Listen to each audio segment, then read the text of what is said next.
Olá pessoal, estou aqui mais uma vez para falar do Present Perfect e Subjunctive.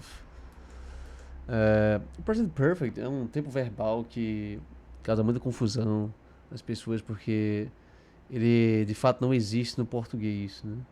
Ele é a junção do time frame present e do aspect perfect.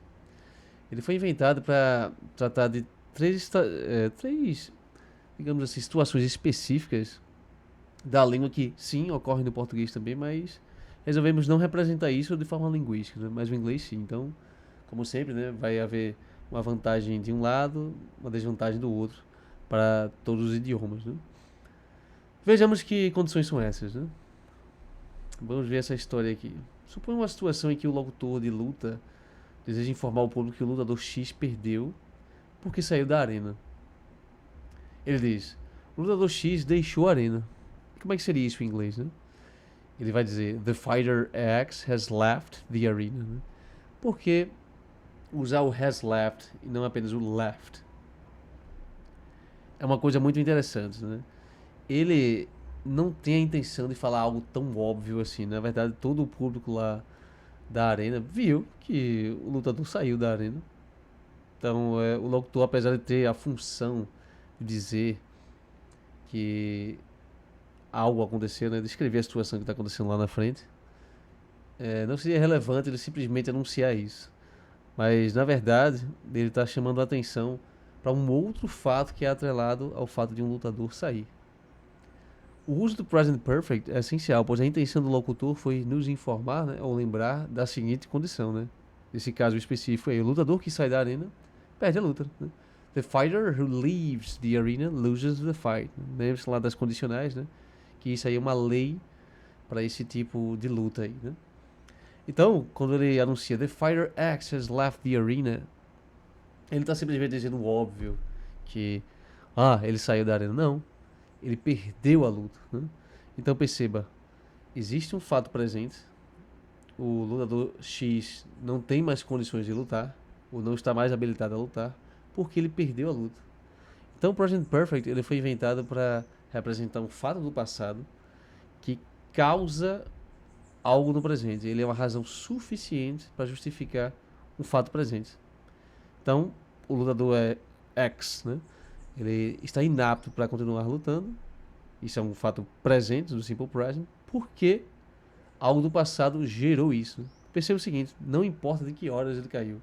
Se ele caiu há 30 minutos, há 15 minutos, o que importa é que ele não pode mais lutar. Né? Então, o Present Perfect ele normalmente é explicado dessa maneira. Não importa quando foi que esse fato ocorreu, o que importa é que ele ocorreu. E isso é uma boa razão para acreditar nesse fato do presente que se justifica por ele. O estudante, né, ele deve se atentar ao fato de que se a dedução de uma ideia de que se X acontece, então outra Y acontece, é a informação principal do locutor e não quando ou por quanto tempo algo aconteceu. Isso não importa. A gente vai ver que o Present Perfect refere-se sim a períodos, né? Mas não a nenhum período em particular.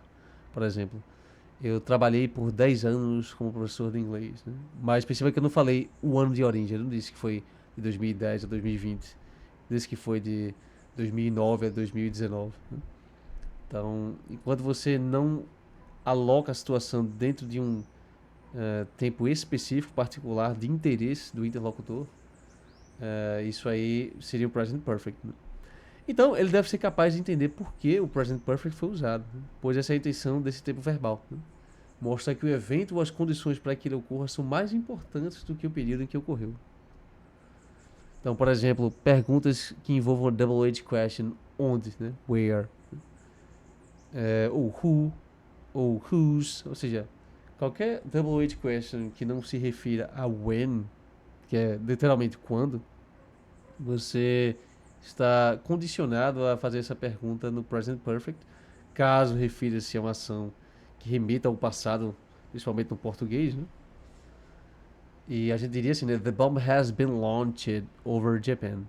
A bomba foi lançada sobre o Japão. Por quê? Essa seria uma boa resposta para onde lançada. Eu não perguntei quando, perguntei onde. Perceba que se essa pergunta tivesse sido feita no Simple Past, né, tipo assim, where did they launch the atomic bomb? Essa pergunta imediatamente provoca no interlocutor a pergunta when? Quando? Né? Mas não foi esse caso. Né? Então, where have they launched the atomic bomb seria a forma correta de perguntar isso aqui. Não com did, mas com have. Só lembrando, né, que o present perfect tem uma forma canônica, né, que é subject pronoun have e o participle do verbo. Lembre-se de consultar as formas de participle lá naquele site do conjugador reverso, né. Você coloca o verbo e vai obter simple present, simple past e participle do verbo.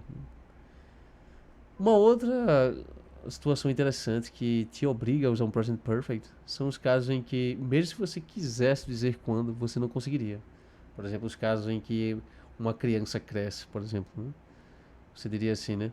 You've grown a lot to be that bold, né? Ou you've grown up, né? Que seria o phrasal verb mais adequado, assim, para referir-se a pessoas que cresceram, né? Em estaturas ou em condição social, né? Enquanto cidadão. You've grown up a lot to be that bold, né? Você cresceu bastante para ser tão ousado dessa maneira. Né? Perceba que quando é que uma pessoa cresce, né? Na verdade, isso é um fenômeno que ocorre em intervalos infinitesimais, né? Desde que eu nasci, eu vou crescendo, crescendo. Seria meio inútil e humanamente impossível dizer que eu cresci no dia 2 de setembro de 1995, às 3 da manhã. Sim, isso é verdade. Mas eu também fiz isso em muitos outros intervalos, em muitos outros instantes do passado. Então, qual a utilidade dessa informação? Você fica tendo que dizer cada um dos instantes em que eu cresci. O present perfect ele serve para você falar que você cresceu sem entrar em compromisso com esses instantes particulares e inúmeros do seu passado. Né? Um caso muito curioso, né, que talvez só do ponto de vista filosófico faria sentido, né, seria um evento metafísico. Né? Por exemplo, God has created the world in 7 days. Né? Tipo, Deus criou o mundo em 7 dias. Né? Literalmente não existia tempo. Né? Enquanto não existia mundo, não existia tempo. Por mundo eu estou usando uma palavra abrangente aí. Tipo, a realidade, né? Então não existia tempo. Como é que você poderia alocar esse evento num instante em particular do passado, que é o que faz o Simple Past, se não existia tempo, né? Propriamente. Então, o Present Perfect poderia resolver esse impasse metafísico. Né? Isso é basicamente a razão de terem criado o Present Perfect. Né? Temos então o caso do subjunctive, né, que é um grande mistério aí na língua inglesa. Eles quase não usam isso, né, mas a gente vai ver aqui o caso de uma ambiguidade que sem ela, né, sem essa noção aí do subjunctive, nós não teríamos como sanar esse problema. Né? Analisemos essa frase, né? We insist that she goes to the meetings. Né? Insistimos que ela vai às reuniões, né? Ela comparece às reuniões. Né? Perceba que isso está no verb mood indicative, né? Speech act assertive. Eu estou dizendo que ela vai. Estou relatando que ela vai. Né? Agora, dá uma olhada na outra lá. Né? We insist that she go to the meetings. Né? Agora sim, o S, né? Eu quero dizer que ela... nós insistimos que ela vá. Né? Eu estou dando uma ordem para ela. Né? Isso seria um speech act directive, né? Porque agora sim estou usando o subjunctive. Então, esse verb mood subjunctive diz respeito a uma ação, né, que não é de fato uma descrição direta do mundo, né, mas pode querer dizer ou referir a um futuro, ou uma hipótese, a um desejo. E essa historinha de colocar um S, né, no verbo, como a gente colocou em goes, né, dentre outras palavras que às vezes só coloca um Szinho mesmo, né, foi um sinal diferencial que a gramática inglesa inventou para que nós passássemos a falar de modo assertivo. Né? O subjunctive ele usa a forma padrão do verbo, go. Né? Todos os verbos, todas as conjugações verbais no inglês não deveriam, a princípio, sofrer nenhuma mudança. Só sofreram, nesse caso aí, para criar essa nova condição e evitar essa ambiguidade. Né? Então, uma coisa é dizer que ela vai, outra coisa é querer que ela vá. Então, essa diferença do S faz toda a diferença. Né? Então, por exemplo, essa frase, eu desejo que ela não cometa esse crime. Né? I hope that she don't commit this crime. Né? Não use doesn't. Doesn't não faria sentido, né? Eu espero que ela não comete. Não. Ou eu desejo algo, ou as coisas são de um certo jeito, né? Eu não posso desejar as coisas que já são, né? Só um detalhe, né? Eu coloquei lá a wish, né? As pessoas gostam de usar a wish para querer dizer que é a mesma coisa que eu desejo, né? Mas o I wish, na verdade, é um ato de discurso, né? Um speech act, que é um diretivo, né? Você só poderia usar a wish quando de fato você tem o poder de fazer que alguém realize o seu desejo, né? Como por exemplo você pedir para as esferas do dragão Shenlong ou a lâmpada mágica que realize um desejo, né? É, tipo, eu desejo que você dê 3 pulinhos e essa pessoa vai dar os 3 pulinhos, né? Ela pode negar, claro, né? Mas eu ao menos me sinto na condição de fazer esse desejo a ela, né? Então cuidado, né? A gente sabe que a maioria dos nativos vão usar o I wish para ir o desejo, no sentido de eu espero, mas isso é errado, né? No I hope, você sim está à mercê e vai ver se vai acontecer ou não. Você não tem nenhuma autoridade. O outro cara, se ele tivesse comido mais, estaria no hospital agora, né? Ele estaria no hospital agora, né? A gente chama isso de passado subjuntivo, né? Past subjunctive, né? If he had eaten, se ele tivesse comido mais, né? He would be at the hospital by now, né? A gente usa o past subjunctive com would, né? A gente chama isso aí de uma second condition, né? Uma hipótese, né?